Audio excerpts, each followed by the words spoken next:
শুরু করছি stadium bulletin power by UEM in association with assure home appliances. এই মুহূর্তে কোথায় আছি বুঝতে পারছেন নিশ্চয়ই, কারণ আর কয়েক ঘন্টার অপেক্ষা, তারপর ক্রিকেটের স্বর্গোদ্যানে নন্দনকাননে ভারত ইংল্যান্ড টি-20 ম্যাচ। এবং এই টি-20 ম্যাচকে ভারতীয় থিঙ্ক ট্যাঙ্ক আগামী টি-20 বিশ্বকাপের ড্রেস রিহার্সাল হিসেবে দেখছে। মানে এই টি-20 ম্যাচ থেকে যারা যতগুলো ম্যাচ খেলবে আর কি টি-20 বিশ্বকাপ আগে পর্যন্ত, তাই অত্যন্ত গুরুত্বপূর্ণ ভারত বনাম ইংল্যান্ড এই ম্যাচ। এবং এই মুহূর্তে যা অবস্থা স্টেডিয়ামে, শঙ্খধ্বনি বাজছে এবং একই সঙ্গে তিরঙ্গা উঠছে, তাই বলা যেতেই পারে যে এই জানুয়ারির কলকাতার ইডেন গার্ডেন্সেও কিন্তু উত্তেজনার পারদ চড়ছে। আমার সঙ্গে রয়েছেন প্রতিদিনের মতো কলকাতা টিভির যুগ্ম সম্পাদক গৌতম ভট্টাচার্য। গৌতম দা, স্বাগত। আমি প্রথমেই শুরুতে বলি জয়তী যে থাম্বনেলটা শুরুতে দিয়ে দাও, বুধবার হেলমেট থাক গ্যালারিতে, কারণ এত সব হার্ড হিটার আছেন দুটো টিমে। আমি ইংল্যান্ড থেকে শুরু করি, জোস বাটলার, ফিল সল্ট, এদিকে অভিষেক শর্মা, তিলক বর্মা, সঞ্জু স্যামসন, হার্দিক পান্ডিয়া, সূর্যকুমার যাদব নিজে, যে বলগুলো দুদিকে গ্যালারি কিন্তু সেফ নয়। তোমার মনে আছে এর আগে আমরা একটা কুইজ দিয়েছিলাম যে ইডেন গার্ডেন্সে কার শট লেগে, পুল শট লেগে রক্ত ঝরেছিল, এবং অধিনায়ক নিজে লিখিতভাবে দুঃখ প্রকাশ করেছিলেন। অনেকে উত্তর লিখেছিলেন কায়রন পোলার্ড। উত্তরটা ভুল ছিল না, কারণ কায়রন পোলার্ডের জন্য আন্দ্রে রাসেলের জন্য দুঃখ প্রকাশ করেছিলেন কেকেআর ক্যাপ্টেন, কিন্তু কাগজে লেখেননি। আর কালকেও দুঃখ প্রকাশ করতে হবে কিনা আমি জানি না সূর্যকুমার যাদব বা জোস বাটলারকে, কারণ এখন টি-20 ক্রিকেটে যেসব শর্ট ব্যাটসম্যানরা খেলছেন তাতে এই গ্যালারিগুলো, স্পেশালি যারা দুদিকের মিড উইকেটে বসবেন কি স্কোয়ার লেগে বসবেন, তারা হাতে একটা ছোট্ট হেলমেট মাথায় পরে নিলে খারাপ হয় না একেবারে। আর অবশ্যই অনেক ছয় হবে, রানের ফেস্ট চলবে, ইডেনের উইকেট দুর্দান্ত। সূর্যকুমার যাদব আজকে প্রেস কনফারেন্সও সেটা বলেছেন যে বোথ টিমের জন্যই কিন্তু দুর্দান্ত উইকেট হতে চলেছে। আসলে উইকেট দুর্দান্ত, আমি তোমায় থামাচ্ছি, যেহেতু বাউন্স আছে অনেক পুল বা হুক শট দেখা যাবে, সেই জন্যই বলছি যে সাইড বাউন্ডারি যেগুলো স্পেশালি অন সাইডে, সেখানে হয়তো অনেক পুল শট আমরা ধ্বংসাত্মক পুল শট খেলতে দেখবো, যেগুলো গ্যালারির দোতলা বা তিনতলায় গিয়ে উড়ে উড়ে পড়বে। অবশ্যই আমরাও সেটাই চাই। আর একজনকে নিয়ে ভীষণ আলোচনা চলছে, মানে গত দুদিন থেকে এখানে ইন্ডিয়ান টিম প্র্যাকটিস করছে। প্রথম দিনও আমি ছিলাম এখানে। একজন হচ্ছেন মোহাম্মদ শামি। 2023 19শে নভেম্বর শেষ আন্তর্জাতিক ম্যাচ খেলেছিলেন, এবং তারপর সেই ঘরের মাঠ, এটা তো ঘরের মাঠই মোহাম্মদ শামির, সেই ঘরের মাঠেই আবারও প্রত্যাবর্তন করতে চলেছেন। প্রথম দিন 1 ঘন্টা বোলিং করেন নেটে, গতকাল ব্যাটিং প্র্যাকটিস করেন। চনমনে লাগছে, সূর্যকুমার যাদবও আশাবাদী, এবং মোহাম্মদ শামির কি গ্র্যান্ড কামব্যাক হতে চলেছে আগামীকাল। দেখো, তার আগে বলি জয়, যে ভারতীয় সাপোর্টারের পুরো চালচিত্রটাই বদলে গেছে গত কয়েক বছরে। সেটা কীরকম চূড়ান্ত রূপ নিতে পারে সেটা আহমেদাবাদে আমরা যখন ফাইনাল তখন দেখেছি। আজকেও ইডেন গ্যালারিতে ওপরে যদি ক্যামেরা পার্সন পরে নিয়ে যান, এখানে ন্যাশনাল ফ্ল্যাগ উঠছে, চিৎকার করছে জয় মাতা দি, চাক দে ইন্ডিয়া, এগুলো প্র্যাকটিসে এইসব চিৎকার সাধারণত হতোই না। পুরো চেহারা ছবিটা বদলে গেছে, কালকে ম্যাচে আরও হবে। এবং তুমি নিশ্চিন্ত থাকতে পারো যে মোহাম্মদ শামি যখন রান আপ নেবেন, গোটা স্টেডিয়াম হয়তো শামি শামি চিৎকার শুরু হবে। অবশ্যই, এবং সেইটার জন্য আমরা অপেক্ষা করছি। প্রথম দিন বা পায়ে স্ট্র্যাপিং নিয়ে বোলিং করেছেন, তবে ফিট মনে হচ্ছে যে জায়গায় বল রাখছেন। আশা রাখবো যে সেই স্বামী স্বামী স্লোগানে মাতিয়ে দিক কালকে এই ইডেন গার্ডেন্স। এরপর একজনকে নিয়ে কথা হচ্ছে, হার্দিক পান্ডিয়া। হার্দিক পান্ডিয়া এই ইডেন গার্ডেন্সে যতদূর মনে পড়ছে একটি আইপিএল ম্যাচে আন্দ্রে রাসেলকেও ছাপিয়ে গিয়েছিলেন। এই হার্দিক পান্ডিয়া এই মুহূর্তে কিন্তু টিমের ক্যাপ্টেন নন, ভাইস ক্যাপ্টেনও নন। এই প্রশ্নটা আজকে ছুড়ে দেওয়া হয় সূর্যকুমার যাদবকে।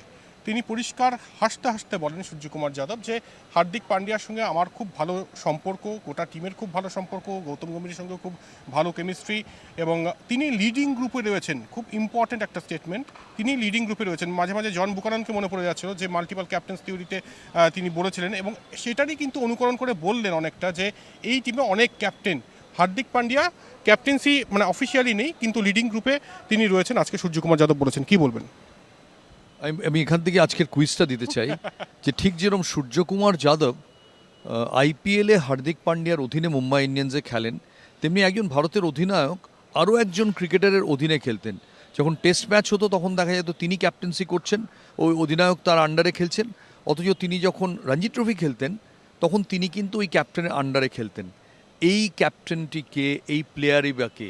মানে এখানে আমাদের কুইজে হার্দিক পান্ডিয়া কে, যিনি অন্যের অধীনে খেলছেন এখন দেশের হয়ে, আর সূর্যকুমার যাদবই বা কে, যিনি অ্যাকচুয়ালি ফ্র্যাঞ্চাইজির নেতৃত্ব দেন না, কিন্তু এখানে দেশের নেতৃত্ব দিচ্ছেন। তোমার কাছে উত্তরটা আছে? উত্তরটা আমি দেবো না, উত্তর আপনারা দেবেন, এবং আশা রাখবো অনেক উত্তর পাওয়া যাবে কাল সকাল 8টার মধ্যে, সকাল 8টার এই মধ্যে শীতের অবশ্যই। সকাল 8টার মধ্যে উঠে, হ্যাঁ, তাহলে আজকে রাত্রিরেই পাঠিয়ে দিন, অবশ্যই। বরঞ্চ অত রাত্রি সকালে না হ্যাঁ। উঠে। অবশ্যই আজকে রাতে যদি জেনে থাকেন উত্তর এখনই পাঠিয়ে দিন, কমেন্ট বক্সে লিখুন। আর অনেক উত্তর আসে, অনেক কঠিন কঠিন প্রশ্নের উত্তর আসে, এটারও আসবে আশা রাখছি। আচ্ছা, এটা কি কুইজে কি দিচ্ছে বলো তো পুরস্কার? আমি তো এতগুলো কুইজ দিলাম, একটাও প্রাইজ পেলাম না আজ অবধি। আমিও পেলাম না, আমিও কিন্তু সঠিক উত্তর দিয়েছি, কেন পাচ্ছি না জানি না। যাই হোক, কলকাতা টিভির যিনি দেখছেন এই বিষয়টা, অর্পণ ঘোষ, তার কাছে আমরা জানতে চাইবো যে আমাদের প্রাইজগুলো কোথায় যাচ্ছে। তুমি একটাও সঠিক উত্তর দিয়েছো আমি বলে আমি দিয়েছি, কোনো খোঁজ আমি পাইনি। দুটো তিনটে সঠিক উত্তর দিয়েছি। তো যাই হোক, এরপর যেটা নিয়ে আলোচনা করব, আমি একটা বিষয় নিয়ে কথা বলবো। হ্যাঁ অবশ্যই। এখানে খুব ইম্পর্ট্যান্ট একজন মানুষ আছেন। আমি বলি এমনিতে ব্যাটসম্যানরা যখন দেখবেন ফর্ম হারিয়ে ফেলে, তারা যে সেন্টারে এর আগে রান পেয়েছিল, সে যদি লিগ ক্রিকেটারও হয়, সেই সেন্টারে বারবার ফিরে যেতে চায়। কারণ ওই সেন্টারে গেলে তার কোথাও মনে হয় যে এখানে আমি সাফল্য পেয়েছিলাম, আবার হয়তো পাবো। এখানে তিনি হয়তো ব্যাট হাতে নেই, কিন্তু মগজাস্ত্র হাতে আছেন। তার নাম গৌতম গম্ভীর। গৌতম গম্ভীর, আমি জানি যে আমার সঙ্গে সকালেও টেক্সট হয়েছে, আমি টেক্সটের কোনো বয়ান বলতে, আমি শুধু এটুকু বলছি যে গম্ভীর জানেন যে চাকাটা কিন্তু এখান থেকেও ঘুরতে পারে। অর্থাৎ মোহাম্মদ শামি যেমন চাকা ঘোরানোর জন্য ইডেন গার্ডেন্সকে মঞ্চ হিসেবে বেছে নিয়েছেন, তিনি গৌতম গম্ভীর এই মুহূর্তে ভারতবর্ষের অন্যতম ধিকৃত, ট্রোলড, সমালোচিত, বিতর্কিত ভারতীয় কোচ, যিনি জানেন যে আগামী 1 মাস তার ভবিষ্যৎ নির্ণয় করবে প্রশিক্ষক হিসেবে। তিনি কিন্তু চাকা ঘোরানোর মঞ্চ হিসেবে এই মাঠটাকে আবার দেখছেন। কারণ এই মাঠ নাইট রাইডার্সের ক্যাপ্টেন হিসেবে তাকে 2বার জিতিয়েছে, এই মাঠ তাকে আইপিএল ট্রফি দিয়েছে, সব কিছুর ভিত্তিভূমি ছিল এই মাঠ। তাই স্বামী এবং গম্ভীর কালকে আমার কোথাও মনে হচ্ছে যুগ্ম প্রত্যাবর্তন ঘটছে। অবশ্যই। আর দারুণ কামব্যাকের মঞ্চ হতেই পারে ক্রিকেটের নন্দনকানন। আর একই সঙ্গে এটাও বলে রাখি যে গৌতমদা যেমন গৌতম গম্ভীরের কথা বললেন, আমি আরও একজনের কথা বলি, তিনিও কলকাতা নাইট রাইডার্স জার্সিতে আগুন জ্বালিয়েছেন বলা যেতে পারে উদ্বোধনী আইপিএলে। তিনি ব্র্যান্ডন ম্যাককালাম, অপর দলের কোচ। ম্যাককালাম অবশ্যই ব্যাট হাতে তো আমরা দেখতে পাচ্ছি না, তাকে দেখতে চাইছেও না এই মুহূর্তে ইডেন গার্ডেন্সে, তবে কোচ হিসেবে আরও একবার বাসবল দেখা যাবে আগামীকাল। টেস্ট ক্রিকেটটাই যদি বাসবল হয়, তাহলে এটা কি বাসবল 4? আমি ধরে নিচ্ছি টেস্ট ক্রিকেট বাসবল মানে ইংল্যান্ডের ওয়ানডে ক্রিকেট হচ্ছে বাসবল 1 বা বাসবল 2, আর টি20 বাসবল 4। একদমই বাসবল 4 না বাসবল 5 কি কিছু একটা হবে, মানে একদম আপডেটেড আমরা ভার্সন। একটা ব্রেকে যাব না? অবশ্যই একটা ব্রেকের সময় হয়ে গেছে, ছোট্ট একটা বিরতি নিচ্ছি, খুব শীঘ্রই ফিরছি, কোথাও যাবে না, সঙ্গে থাকুন। ফিরলাম বিরতির পর, আর শঙ্খধ্বনি বেজেই চলেছে ইডেন গার্ডেন্সে, এবং এটা কিন্তু আগামীকাল চলতেই থাকবে এই শঙ্খধ্বনি। ভারতের জয়ের অপেক্ষা প্রত্যেকে করবে অবশ্যই, কারণ ইডেন গার্ডেন্সে টি20 ম্যাচ, ভারত বনাম ইংল্যান্ড, প্রত্যেকে নজর এইদিকে। তবে গৌতম দা, এখানে একটা প্রশ্ন আজকে সূর্যকুমার যাদবকে করা হয় যে ব্যাটিং কম্বিনেশন, তিলক ভার্মা আমরা জানি সাউথ আফ্রিকার বিরুদ্ধে তাকে 3 নম্বরে পাঠানো হয়েছে, এবং তারপর তিনি 17 রানও করেছেন এবং পরপর 17 রান করেছেন। সূর্যকুমার যাদব নিজের জায়গাটা স্যাক্রিফাইস করে পরের দিকে নেমেছেন, 4 নম্বরে নেমেছেন। তাই এবারের ব্যাটিং কম্বিনেশনেও কিন্তু সূর্যকুমার যাদব আজকে যেটা বললেন যে প্রথম দুটো মানে ওপেনিং স্লটটা ফিক্সড, বাকি চেঞ্জ হতে পারে। তিলক ভার্মাও সম্ভবত 3 নম্বরেই নামবেন। আপনার কি মতামত এই ব্যাটিং? আমার এই মুহূর্তে মতামত হচ্ছে কোনটাতে কোন ব্লকের টিকিট আছে, কোনটাতে কোন ব্লকের টিকিট আছে, আগে আমি সেটা দেখতে চাই। একটাও টিকিট নেই, খালি গৌতমদা বলে যাচ্ছেন যাতে আমি টিকিট না চাই গৌতমদার কাছে, আর আমার কাছে কোনটাতে কোন ব্লকের টিকিট আছে আমি সেটাই জানতে চাই। আপনি কোন এই ক্লাব হাউসেরই একটা টিকিট দিয়ে দেবেন আশা রাখছি। সূর্যকুমার যাদব ভারতের একদিক দিয়ে জয়জ্যোতি খুব সিগনিফিক্যান্ট একটা ব্যাপার যে অস্ট্রেলিয়া থেকে ভারতীয় ক্রিকেট মাথা নিচু করে ফিরেছে। এটা আমরা একটু আগে বলছিলাম যে মোহাম্মদ শামির প্রত্যাবর্তনের মঞ্চ, গৌতম গম্ভীরের প্রত্যাবর্তনের মঞ্চ, এক হিসেবে ভারতীয় ক্রিকেটেরও প্রত্যাবর্তনের মঞ্চ। তুমি হয়তো কালকের ম্যাচটা জিতলে তুমি সিরিজ জিতবে না, কিন্তু কালকের ম্যাচটা জিতলে তুমি একটা কনফিডেন্স পাবে যে তোমার একটা মোমেন্টাম তৈরি হবে। তুমি অস্ট্রেলিয়ায় হেরে হেরে লাস্টে তোমার মোমেন্টামটাই চলে গেছে, এবং তোমাকে নিয়ে এত সমালোচনা হয়েছে, এত কিছু লেখালেখি হয়েছে, কোচ থাকবেন কিনা কেউ জানে না, বিরাট কোহলি, রোহিত শর্মা, তাদের কী হবে কেউ জানে না। এইরকম একটা অনিশ্চিত সময়ে এইখানে যদি ভারত জিততে পারে, আবার ভারতীয় ক্রিকেট অলরেডি দেখো শঙ্খধ্বনি বাজছে, পতাকা উঠছে, অর্থাৎ হোম অ্যাডভান্টেজ একেই বলে। হোম অ্যাডভান্টেজ মানে কিন্তু শুধু উইকেট নয়, হোম অ্যাডভান্টেজ মানে সব কিছু। আর ইডেন গার্ডেন্স ক্রাউড সবাই জানে যে ইডেন গার্ডেন্স ক্রাউড একটা অদৃশ্য মানে দ্বাদশ ব্যক্তির কাজ করে টিমের জন্য। কাজে এটা ভারতীয় ক্রিকেটেরও একটা প্রত্যাবর্তনের মঞ্চ। এপিসোড 1 যদি ভারত জিততে পারে তাহলে কিন্তু ভারতীয় ক্রিকেটের চ্যাম্পিয়ন্স ট্রফিতেও প্রত্যাবর্তনের একটা মঞ্চ তৈরি হবে। অবশ্যই, মানে মোমেন্টামটা কিন্তু এখান থেকেই শুরু হবে। আরও একটা কথা জানিয়ে রাখি যে মুড কীরকম রয়েছে ভারতীয় দলের, ড্রেসিং রুমের কীরকম মুড রয়েছে, এই প্রশ্নও করা হয় আজকে সাংবাদিক সম্মেলনে।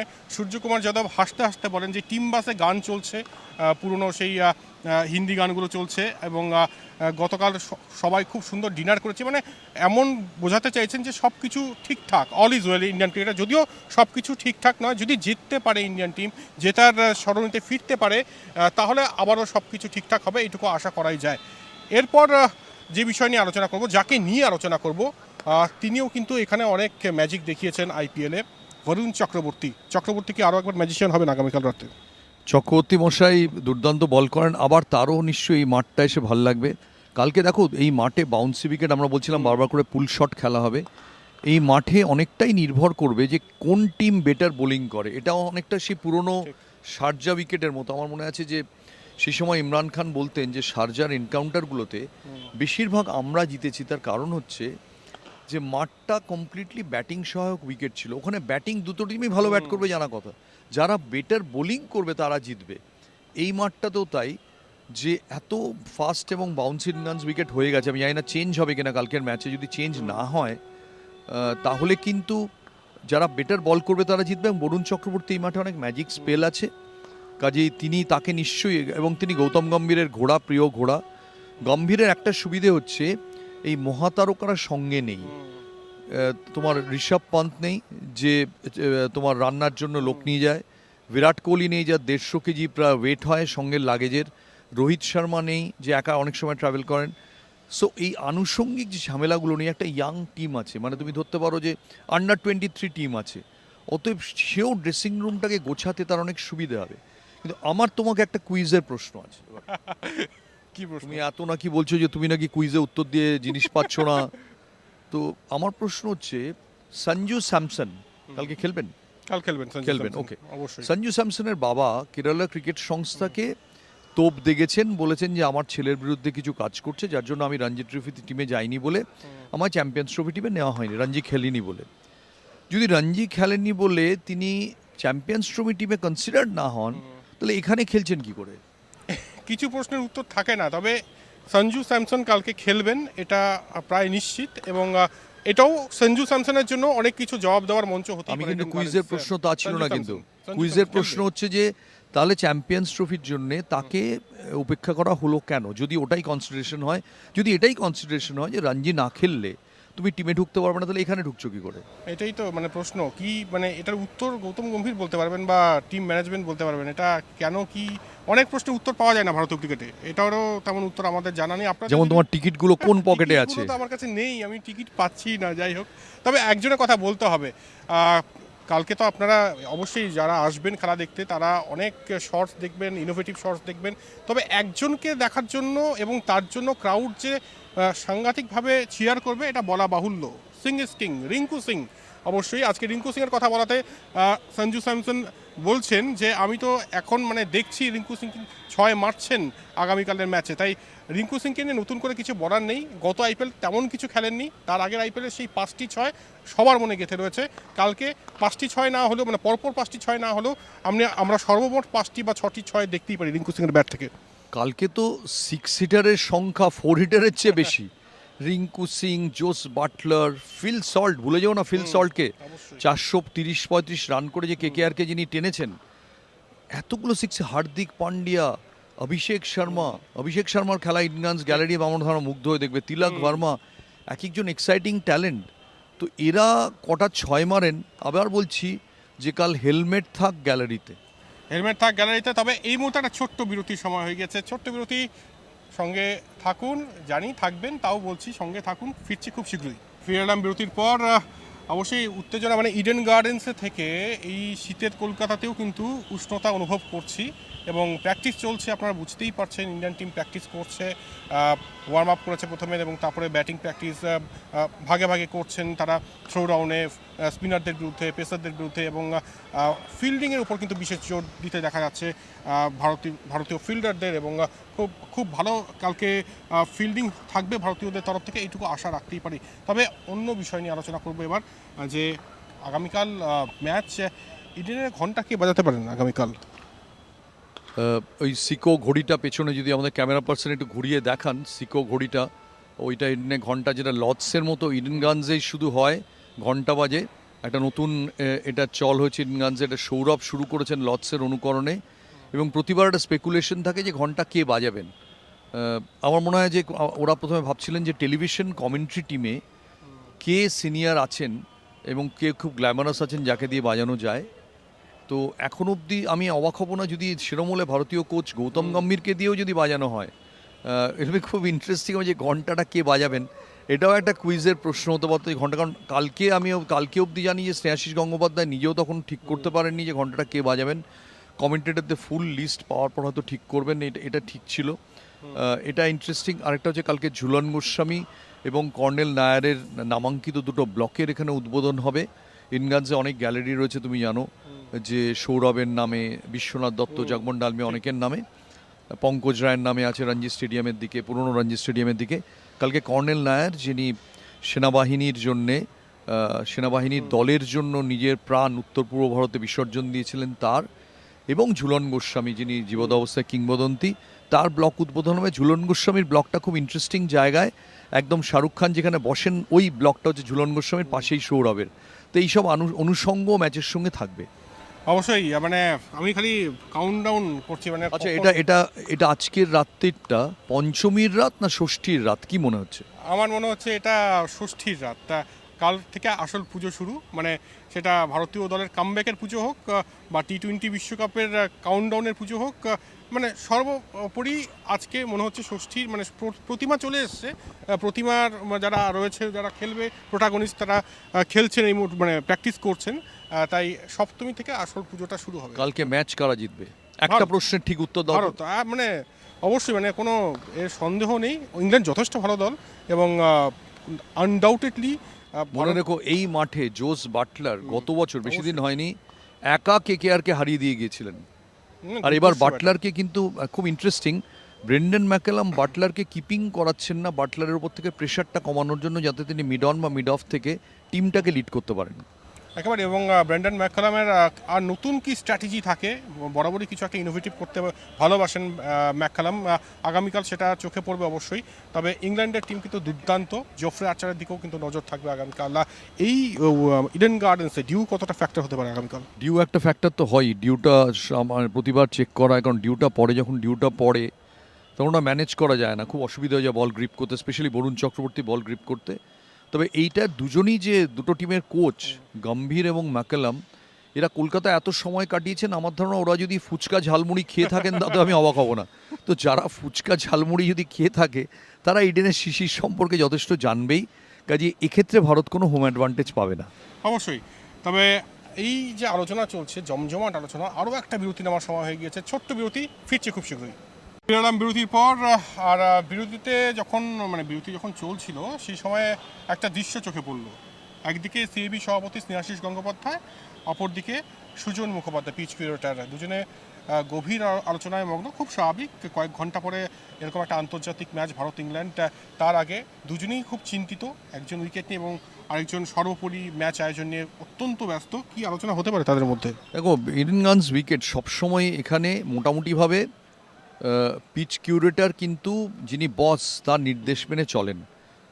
এরকমও হয়েছে, আমি জানি ভারতীয় দলের একজন কিংবদন্তি ক্রিকেটার, আমি নাম বলতে চাই না, তিনি একটা দিন দক্ষিণ আফ্রিকার সঙ্গে ভারতের টেস্ট ম্যাচ ছিল, তিনি ফোন করেছিলেন কোনো একজন সাংবাদিককে, যেটা হচ্ছেটা কি, এটাকে আমরা দেশের মাঠে খেলছি না বিদেশে খেলছি, তো বুঝতে পারছি না উইকেট দেখে। মহেন্দ্র সিং ধোনি ক্যাপ্টেন, তিনি কিছু বলেননি, কিন্তু ওই ক্রিকেটার খুব ক্ষোভ প্রকাশ করেছিলেন। তখন ওই সাংবাদিক ফোনে জগমোহন ডালমিয়াকে বলেন যে এরম এরম ঘটনা ঘটেছে, প্রবীর মুখোপাধ্যায়কে এরা কিছু বললে উনি বলছেন যে আমি কোনো কথাই শুনবো না। তখন ওই ক্রিকেটারকে জগমোহন ডালমিয়া সাংবাদিককে বলেন যে ঠিক আছে, আমি প্রবীরকে আলিপুরে ডেকে পাঠাচ্ছি, 2 ঘন্টা বাদে আপনি ওই প্লেয়ারের সঙ্গে কথা বলে দেখবেন যে ওকে বলবেন আবার এসে মাঠটা দেখতে। সেই সাংবাদিক 2 ঘন্টা বাদে প্রবীর মুখার্জির চেঁচেটে যে উইকেটটাকে ঠিকঠাক করেন, সেই ক্রিকেটারকে জানানো হয়, তিনি লোক মারফত জানান যে এখন ভারতীয় দল সন্তুষ্ট। এই ঘটনার সারমর্ম হচ্ছে যে কোনো উইকেট সাধারণভাবে যে আয়োজক সংস্থা তার প্রধানের সাধারণভাবে এক্সেপশনস আছে, তার সম্মতি ছাড়া হতে পারে না। স্নেহাশিস এবং এবং এটা খুব সঙ্গত, কারণ তিনি সংগঠক, তিনি যদি এমন উইকেট তৈরি হয় যে কমপ্লিটলি আন্ডার প্রিপেয়ার্ড, তাহলে তার তো সমস্যা, টিকিট বিক্রি হবে না, কি ম্যাচ আগে শেষ হয়ে যাবে, স্পন্সরের একটা গেরো থাকে। সো সেই জন্যে নিশ্চয়ই স্নেহাশিস কথা বলছেন যে উইকেটটা কীরম হয়েছে, হয়তো কোনো ইনস্ট্রাকশন দেননি যে দেখো বাবা ব্যাটিং রেখেছো তো, মানে একদম আন্ডার প্রিপেয়ার্ড করে ফেলোনি তো, আমার ধারণা সেটাই আলোচনা। আর আলোচনা তো চলছে, তবে উইকেট যথেষ্ট ভালো। এটা সঞ্জু স্যামসন হোক বা সূর্যকুমার যাদব হোক, তারা বলছেন, সূর্যকুমার যাদব ইনফ্যাক্ট প্রেস কনফারেন্সে এসেও বলে গিয়েছেন যে উইকেট দেখে যেটা মনে হয়েছে খুব ভালো উইকেট। তুমি কি বলছো বলো তো? উইকেটে কালকে রান আসবে 180 থেকে 200, তারপর ভারত যদি চেস করে সেটা চেজও হয়ে যাবে। এই যে একটা গলায় ঝুলিয়েছো, আমায় দাওনি তো। আপনার প্রয়োজন নেই হিডেন গার্ডেন্স। আরে আমি যে কোনো সময় আটকে দিতে পারতো। একদমই নয়। তো এখানে এবার ইচ্ছে করছে না শেষ করতে, তবে শেষ করতে হবে। আশা রাখছি ভালো রাখছে আপনাদের এই স্টেডিয়াম বুলেটিন, প্রচুর ফিডব্যাক পাচ্ছি। আর আগামীকাল ম্যাচের কভারেজের জন্য কিন্তু চোখ রাখতে হবে কলকাতা টিভির পর্দায়। সঙ্গে থাকুন। আরে তুমি ম্যাচ কাভারের জন্য চোখ রাখবে, ওয়াইফাই পেলে তো, সিগন্যাল পেলে তো, মাঠের কাছে সিগন্যালগুলো জ্যামড হয়ে থাকে, মোবাইল ফোনে কথা বলতে পারেন না লোকে, SMS করতে পারেন না। তার মধ্যেও আমরা চেষ্টা করব নিশ্চয়ই আপনাদের উপহার দেওয়ার। জয়জ্যোতির অবশ্য এখন একটু বিক্ষিপ্ত, কালকে শেষ লোকটা যতক্ষণ না টিকিট নিয়ে ঢুকছে ততক্ষণ ওর মনটা শান্ত হবে না। ওর যদি মন শান্ত হয়ে যায় এবং যদি ওয়াইফাই আমরা পাই, নিশ্চয়ই আমরা কালকেও ভালো শো করব। এখনকার মতো সবার প্রার্থনা জারি থাক ভারতের জন্যে, কারণ আবার বলছি যে ভারতের জন্য খুব ইম্পর্ট্যান্ট ম্যাচ। আপাত দৃষ্টিতে মনে হবে একটা 20 ওভারের ম্যাচ, কি আছে হারলে জিতলে, কিন্তু মোমেন্টামটা খুব ইম্পর্ট্যান্ট। এবং এত নেগেটিভিটি ভারতীয় ক্রিকেট সম্পর্কে ইদানিংকালে প্রকাশিত হয়েছে যে এই ম্যাচটা হয়তো কোথাও একটা চাকা ঘোরানোর ম্যাচও। অবশ্যই চাকা ঘোরানোর ম্যাচ, এবং একই সঙ্গে গম্ভীরের কামব্যাকের মঞ্চ কোচ হিসেবে। শেষ করছি এখানে স্টেডিয়াম বুলেটিন। সঙ্গে থাকুন। তাহলে থাম্বনেলটা কি হবে? গম্ভীরের চাকা ঘোরানো না হেলমেট রাখুন গ্যালারিতে? আপনারাই বলুন কি হতে পারে। তো যাই হোক, সব কিছু থাকছে, মানে ফুল এন্টারটেইনমেন্ট আগামীকাল সন্ধ্যা 7টা থেকে, এটুকু বলাই যায়।